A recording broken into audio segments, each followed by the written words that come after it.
نحمده ونصلي على رسوله الكريم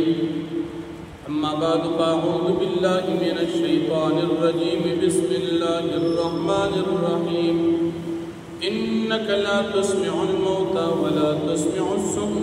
الدعاء إذا ولوا مدبرين صدق الله العظيم سورة النمل شلم پارا اتیایم نمبر آیت دی آیاتونو د مخکې آیاتونو سره ربط او مناسبت دادي چې په مخکې آیاتونو کې نبی علیہ السلام ته الله پاک تسلی ورکړه اوس په دې آیاتونو کې هم الله پاک نبی علیہ السلام ته تسلی ورکړه په دې آیاتونو کې الله پاک د کافر تشبیه د درې قسمه خلق سره ورکړي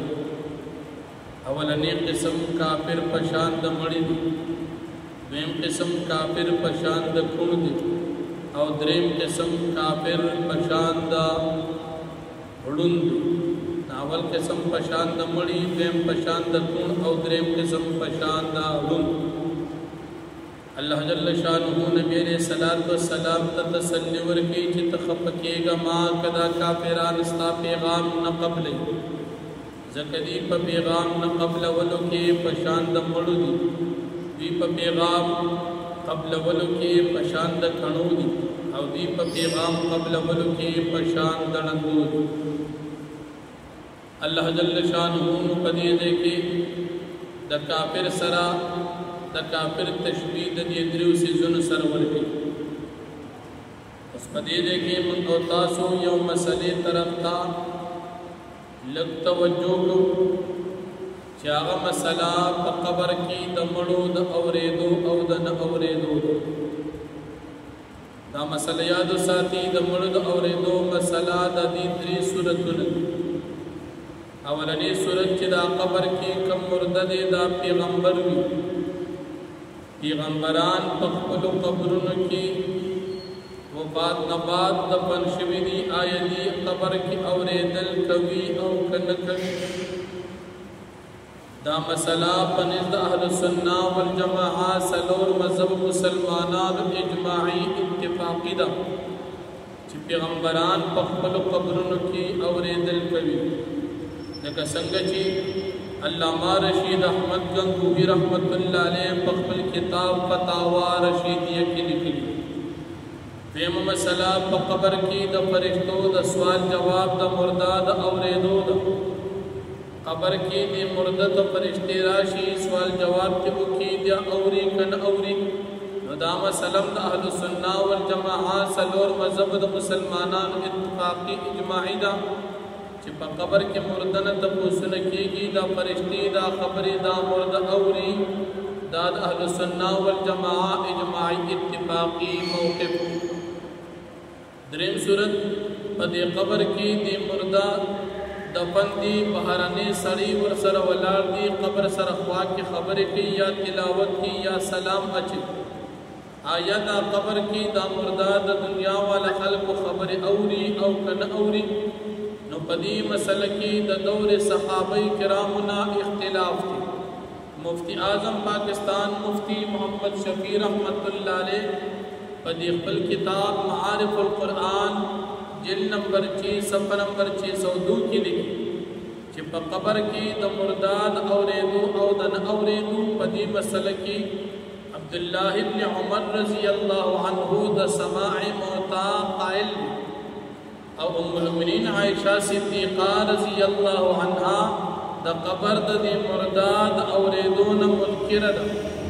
جانبین الصحابہ دی یو جانب عبداللہ ابن عمر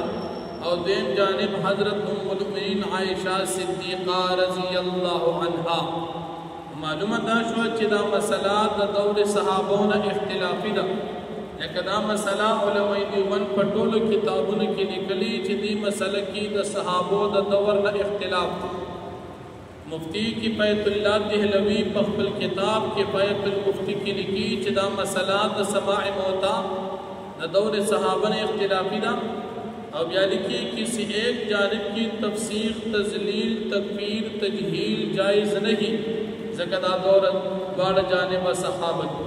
نو معلومه دا شوه چې په دې دریم قسم کې دریم صورت کې د صحابو د دور نه اختلاف دی. بیا د پنځپیریانو عالم چې پنځپیریان کم چاته نسبت کوي چې دا زمونږه مشران تسهیل بلغت الحیران د دې آیت انک لا تسمع الموتى لاندې لیکي چې قائلین د سماع موتى یعنی مثبتین د سماع موتى د احادیثو استدلال کوي او منکرین د سماع موتى وې د قران کریم د دې آیت استدلال کوي او بیا لیکي چې دواړه جانبه د اهل حق دي دواړه جانبه صحابه دي. نو په دې مسله اول اختلاف د صحابونا یا د مجتهدینو تر دې ته علماء دیوبند هم په دې مسله کې دواړو جانب ته یو جانب د علماء دیوبند قائلین د سماع موتى او دیم جانب د منکرین د سماع موتى. کم جانب د منکرین د سماع موتى دي داغي د آیت کریمه استدلال کوي او کم چې قائلین د سماع موتى دي نو په دې کې وی بیا فرمایي انک لا تسمع الموتى پیغمبر علیه الصلاۃ والسلام تدی مړو ته اورول نشي کولی نو تدی کافرانو ته اورول نشي کولی چې دا کافران پشان د مړو دي کافرانو ته اورول نشي کولی چې دا کافران پشان د کڼو دي کافرانو ته هدایت نشي کولی چې دا کافران پشان د ړندو دي اورول نشي کولی مگر مؤمنانو ته کولی. نو بیا په دې کې علماء کرام فرمایي چې انک لا تسمع الموتى په دې کې نفي د سماع موتى نه ده بلکې په دې کې نفي د سماع قبولیت ته چې پیغمبر علیه الصلاۃ والسلام دا کافران پشان د مړو دي په پیدا نه اخیستلو لکه حاشیه د تفسیر جلالین دې کې لیکي وي شبهوا بالموتى لعدم انتفاعهم یا شبهوا بالموتى تشبیه ورکړی شوی د کافرانو د مړو سره لعدم انتفاعهم بما یتلا د وجې د فیدن اخیستلو دا آیاتونه چې کوم آیاتونه په دې باندې لوستل شي او بیا لیکي ولا دلالة فی هذه الآیه علی عدم سماع الموتى تفسیر جلالین حاشیه په دې باندې لیکي. نو معلومه ده چې په دې قبر کې دا مرده کافر پشان د دیری او بیا مثلا دا چې د مشبہ او د مشبہ به ترمنځ وجد مشابهت یو پکاري وجد مشابهت علی یوشی چې کافر اوریدل کوي لیکن پیدن نه اخلي دا مرده اوریدل کوي پیدن نه اخلي او کنا مسله داسې شي چې قبر کې دا مرده نه اوري نو بیا خو ظاهر ته وګورو کافر په دنیا کې اوري لکه د ابو جهل کافر غټ غټ وګونه او د خره پشان اوریدل یې بکول لیکن قبل ولینا نو کو بیا د کافر سره تشبیه په عدم سما کې شي نو بیا معنا دا شي چې دا کافرانم نوري او دا مړم نوري نو زه د مړ نه اوریدو مسله خو به وکي خدا چې کوم دا کافر دي د دې نه اوریدو مسله نو کافر خو اوري ظاهرم دا چې کافران د پیغمبر علیه السلام خبر اوریدي ورپسې به ټوکې کولې نو کافر اوري پیدن اخلي مړ اوري پیدن اخلي نو په دې کې مشابهت د کافر د مرده سره په عدم انتفاع کې دي نه په عدم سماع ولا تسمع ثم الدعاء پیغمبر علیہ السلام ته اورول نشي کولی کڼو ته نو کچري دا کافران پشان د کڼو شو نو کونم نوري او کافرم نوري حالان کې کافر وګونه غټ غټ د کار کوي اوریدل کوي او کون خو نه اوري نو بیا تشبیه رانلا معلومه دا چې کافر پشان د کون دي په عدم انتفاع وما انت بهاد العمي عن ضلالت هدایت نشي کولی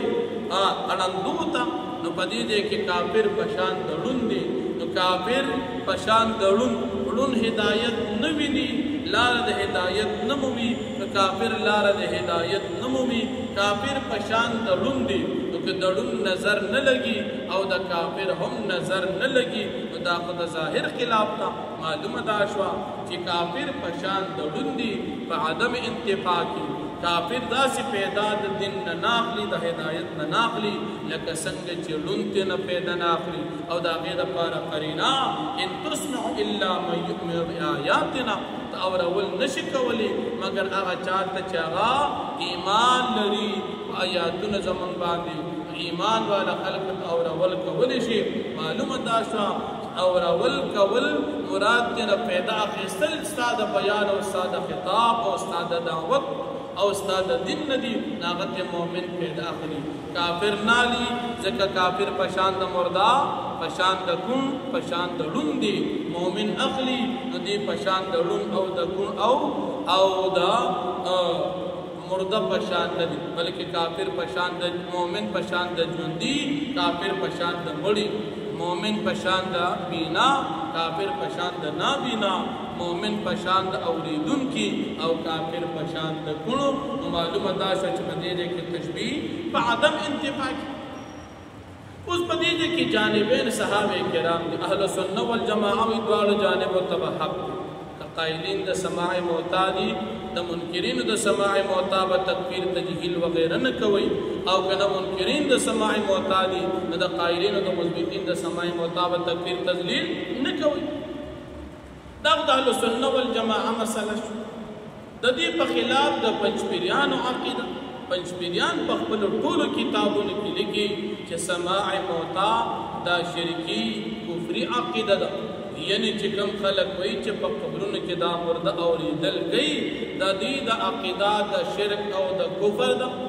نو د دې دا فتوا دا راځي اولا په صحابو باندې او ثانیا راځي په نور امت مسلمه باندې. نو په دې مسله کې پنځپیریان د صحابه کرامو تکفیر کوي. صحابه کرامو ته نعوذ بالله د شرک او د کفر نسبت کوي. نو دې مسله کې د اهل سنت والجماعه په مقابله کې پنځپیریان ولاړ. د پنځپیریانو د ګمراهۍ د وجوهاتو یو غټه وجه دا ده چې پنځپیران د سماع موتا د شرک قائل. پنځپیرانو په عقیده کې نبی کریم صلی الله علیه وسلم د خپل روضې مبارک سر اوریدل نه کوي او وایي که څوک اوریدل عقیده ساتي چې اوریدل کوي دا عقیده د شرک. د پنځپیرانو په عقیده کې په دې قبرونو کې د سوال جواب دا مرده خبرې نه اوري ذکر دوی په عقیده کې د قبر ته فرشته نه راځي او که څوک وي چې په قبر کې فرشته راځي او د قبر دا خبرې دا فرشتې دا مرده اوري دا موږ د شرک عقیده. او دریم نمبر که د قبر نه بهر ودرېدي او د قبر سره خبرې کېدې د قبر اورېدو عقیده چا وساتله دا مرده اوري وایي دا عقیده د شرک. نو چې کوم اتفاقي اقوال د امت مسلمو هغې ته هم دوی د شرک او د کفر نسبت کړي او چې کوم اختلافي وو نو په دې کې دوی په مثبتینو د سماع موتا باندې د شرک او د کفر فتوا لګوي. دا د پنځپیریانو د ګمراهۍ یو وجه ده. نو الله جل شانه فرمایي انک لا تسمع الموتى بشک پیغمبر علیہ السلام ته نشي اورولې مړو ته ولا تسمع الصم الدعاء او تنشي اورولې کڼو ته بلنا اذا ولوا هر کله دې وګرځي مدبرین شاکون کی. اوس په دې مسله باندې آیا په قبر کې دا مرده اورېدل کې که نه کوي د اهل سنت والجماعه علماء دیوبند موقف داري چې قائلین د سماع موتا او منکرین د سماع موتا دا دواړه جانبه په حق باندې که څوک قائلین دي او که څوک منکرین. البته یو جانب ته چې هر یو فریق غلط وي دا په غلطه باندې وي. که څوک وي قائلین ټیک او منکرین دا ګمراه شرک کفر وغیره دا مسله غلط او که څوک وي منکرین ټیک او قائلین د سماع موتا مشرکان کافران وغیره